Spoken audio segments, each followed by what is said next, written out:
What's going on, y'all? Welcome back to the channel. For my new folks here, my name is Bray Gray and I make videos on UX design, photography, and all things related. Now today we're going to keep it UX because I recently had a conversation with a soon-to-be UX graduate and we were talking about their interests, some of the first steps for them to make in their design career, and one of the big questions they asked me was, what type of company should they join as a new incoming UX designer? Now me, being 13 years deep in the UX design field, doing freelance, contract work, working for startups, working for agencies, working for large corporations, what have you, I shared with them some insights that I'd like to share with you all out there. This will be useful for any of you out there who are UX design students, soon to be UX design grads. You might be going through a UX boot camp right now, or you may have already started your UX design career, but this information could be helpful for you moving forward in your career. So with all that said, let's go ahead and dive in.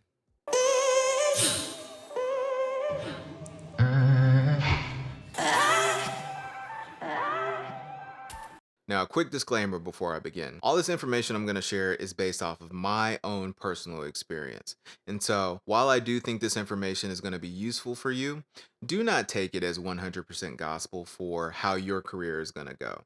Because truth be told, everyone's career path is different, and some things that I've encountered and experienced, you may never experience. So just know that, take this all with a grain of salt, and yeah, let's get into it. Now, the way I see it, there are about 4 paths you can take as a new incoming UX designer. You can either do freelance and contract work, you can work for an agency, you can work for a startup, or you can work for a large corporation. Let's talk about freelance and contract work. Now, in my opinion, this is the option that offers you the most flexibility and autonomy. And the reason I say that is because with freelancing and contracting, you get to choose your own projects. If you're freelance, you get to talk to different potential clients and see what projects you'd be working on. If you're contract, you get to talk to companies and figure out what projects you'd be working on. And basically you get to say, okay, that project seems cool, I want to work on that, or you know what, that doesn't seem like it's for me, I'm gonna pass. And so you get to make that decision without having to be told what to do. Now, the flip side to that coin is that with that added flexibility and autonomy comes added responsibility. You have to understand that as a freelancer, as a contractor, you are more than just a designer. You are someone who's going to have to market yourself. You are someone who's going to have to network. You are someone who's possibly going to have to cold call to get clients. You are someone who's going to have to send invoices. You're someone who's going to have to set aside extra money for taxes as a freelancer and make sure that you're filling out the right forms. You're someone who's going to have to go seek out your own health insurance because as a freelancer, you do not have company health insurance, so you're going to have to seek that separately, and there's added responsibility to that. So just make sure that you're aware of that. Another thing you have to understand about freelancing or contracting is that it's not as financially stable as working a full-time design role at a company. Your finances will only be as stable as the work that you're able to win. So if you're out there, you're winning clients, you're getting consistent projects, consistent work, consistent contracts, then yeah, your finances are gonna be stable. But if it's a few months in between jobs, in between work, then your finances might be a little spotty, unless you're really good at saving and keeping your expenses low. All right, so next up, agencies. Now, I'm gonna be real with y'all. I have mixed feelings about agencies. Agencies are a trip. They can be a mixed bag. But what I will say is that as a new designer, at an agency, you will be exposed to some of the most talented designers you have ever met in your life. However, and this is coming from my own personal experience, with that talent comes ego. Might be a little bit of ego, might be a lot of ego. Pro tip, try to hang around the designers with a little bit or no ego. Because if you're around designers with the bigger egos, especially as a new designer just coming into the profession, it tends to affect you in 2 ways. One, it either destroys your confidence and it's harder for you to grow as a new designer, or worse, it rubs off on you. And if it rubs off on you, that could potentially have bad repercussions for you later on in your career. I've seen it. Another thing about working at agencies is that, in my personal experience, they tend to have a sink or swim mentality. Even as a new designer, you will be put into projects.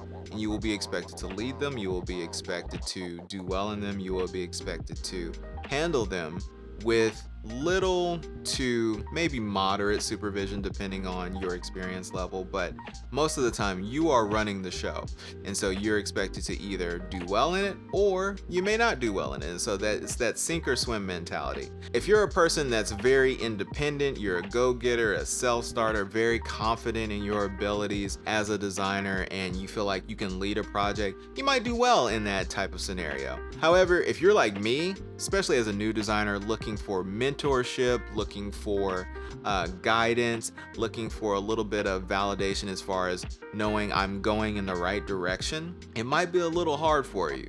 One thing I will say about agencies, and I think this is my favorite aspect of them, is that especially as a new designer, you get the opportunity to learn about various types of industries. Agencies tend to take on a lot of different types of clients in various different industries, and so depending on the project or as you work on new projects, you might jump from financial services to travel to fashion to technology, so on and so forth. So in the future, when you get ready to narrow in or hone in on a specific industry that you might want to design for, you know what you like and you know what you don't. Now, let's talk work-life balance. So at agencies, you get various projects with various durations. You might get a 3-month project, you might get a 6-month project, you might get a year project, you might get an 18-month project, so on and so forth. If you get one of those projects that has a tighter deadline, you could find yourself consistently working late. And so I can recall times when I have regularly been at the office until 9 p.m.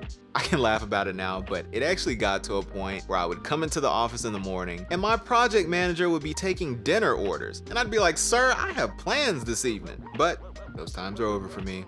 Just letting you know, it could be like that. You could be putting in lots of long hours, but the silver lining to that is that you won't be doing it alone. You'll be with your team, and you actually end up forming pretty strong relationships with the team that you're in the trenches with. I can tell you that I still have people that I used to work with at agencies that I'm connected to, and we talk about those times. Now, things like pay and benefits, those are pretty good with agencies. Those really aren't a thing to be concerned with, so those things are handled. But just know that working for an agency is not for the faint of heart.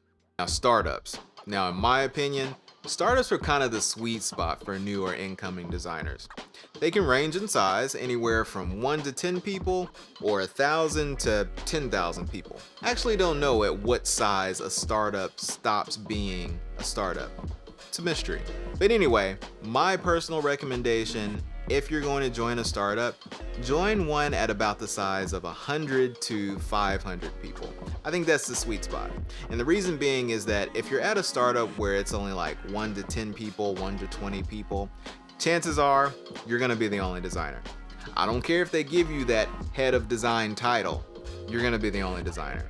And so that means all the design tasks will fall on you, regardless of if it's UX design, it might even be marketing design. You might be designing emails, you might be designing signage, physical signage, print signage. All the design tasks will fall on you. That might be good if you want to just work on a large range of work, but not ideal for work-life balance. Also, if you're the only designer, chances are you might be one designer to 7 to 10 engineers. And that could be a problem because your point of view, your voice might not be heard within a debate. Another thing is, if you're the only designer, you have no other designers to collaborate with or learn from. And so it's gonna be kind of hard for you to grow as a designer because that mentorship would be lacking. Now, with a larger startup, I'd say 1,000 to 10,000 people, yes, you probably will have a larger design org. You won't have all the design tasks thrust on you, but at a startup of that size, it actually might be the opposite, where you're working on small features, maybe small flows that don't really challenge you as much as you'd like them to.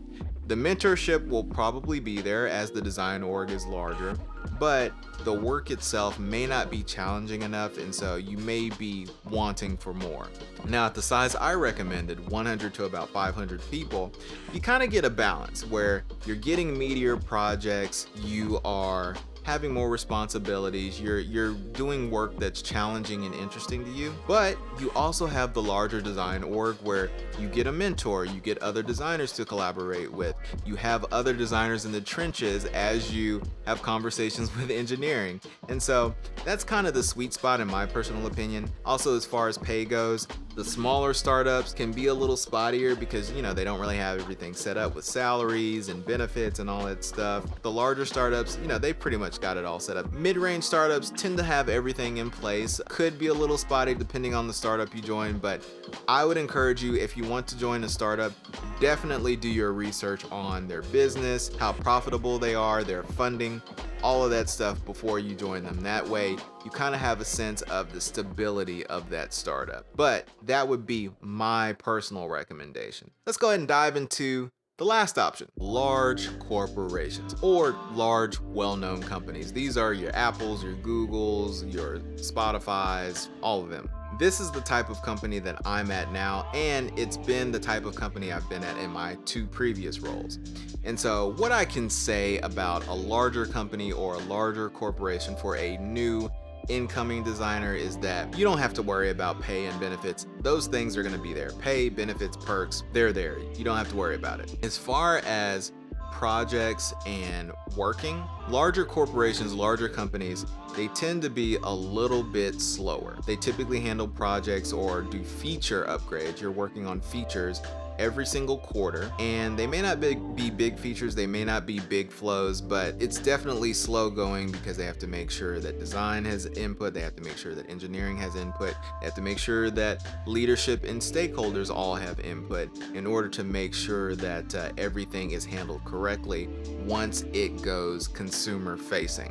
And so what this means is that if you're an incoming new designer who's looking to really make impact right away, it takes a while. It takes a little bit. You just kind of have to get warmed up, acclimated. Even onboarding at these types of companies, it takes a while. No one expects you to know everything day one. There's a lot of mentorship opportunities where you can speak to more seasoned designers and learn from them before you actually even dive into your first project. If you're the type of person who wants to come in immediately, make an impact, start doing cool, amazing design stuff, a larger company may not be the place for you. One, because a lot of things are already defined. I wouldn't say there's a lot of room for new creativity as a designer. You're working within an established design system because it's a well-known brand that's been around for years, and you have to work within that in order to produce new designs or new workflows depending on the feature that you're working on. The creativity more comes in the solution that you're trying to bring forward. Also, at these types of companies, there tends to be a higher emphasis on research, talking to users, not as much on actual hands-on design work, but more strategy from what I've seen anyway. If you're a designer who really likes the visual part of it, the visual aesthetic, actually making components, making the UI piece of that, this may not be for you unless you become part of a design systems team. These are the designers that are in charge of guarding the design system, adding new components, adding new elements, and really putting together all the necessary tools that UX designers need in order to build out flows. If you join a design systems team, you might get a little bit more of that visual interaction design feel, and it may scratch that itch for you. But yeah, larger companies tend to move slower. Decisions tend to be made slower because everything has to go through leadership and other stakeholders. And so as a new incoming designer, yes, the financial security is there, but I'm not necessarily sure it would be that fun for you as a new designer. Younger designers who are looking to come in and make an impact right away, it might be a little slow going depending on which larger corporation you join. Some are faster than others, but generally tends to be a lot slower than startups, agencies, or freelance. But yeah, y'all, those are just a few of my opinions, thoughts, insights on what type of company I think a new incoming designer should join. But I'm curious to hear what y'all think. If you're a new designer just starting in your career, did you get any value from this? Do you have any questions, concerns? If you're a seasoned designer watching this by chance, do you have different experiences than me? Did you disagree? Do you agree? Drop it all down in the comments, y'all. I'll be happy to read it. But if you enjoyed this video, go ahead and give it a like. If you haven't subscribed already, go ahead and hit that subscribe button, y'all. And yeah, That's all I got. I'll catch y'all later.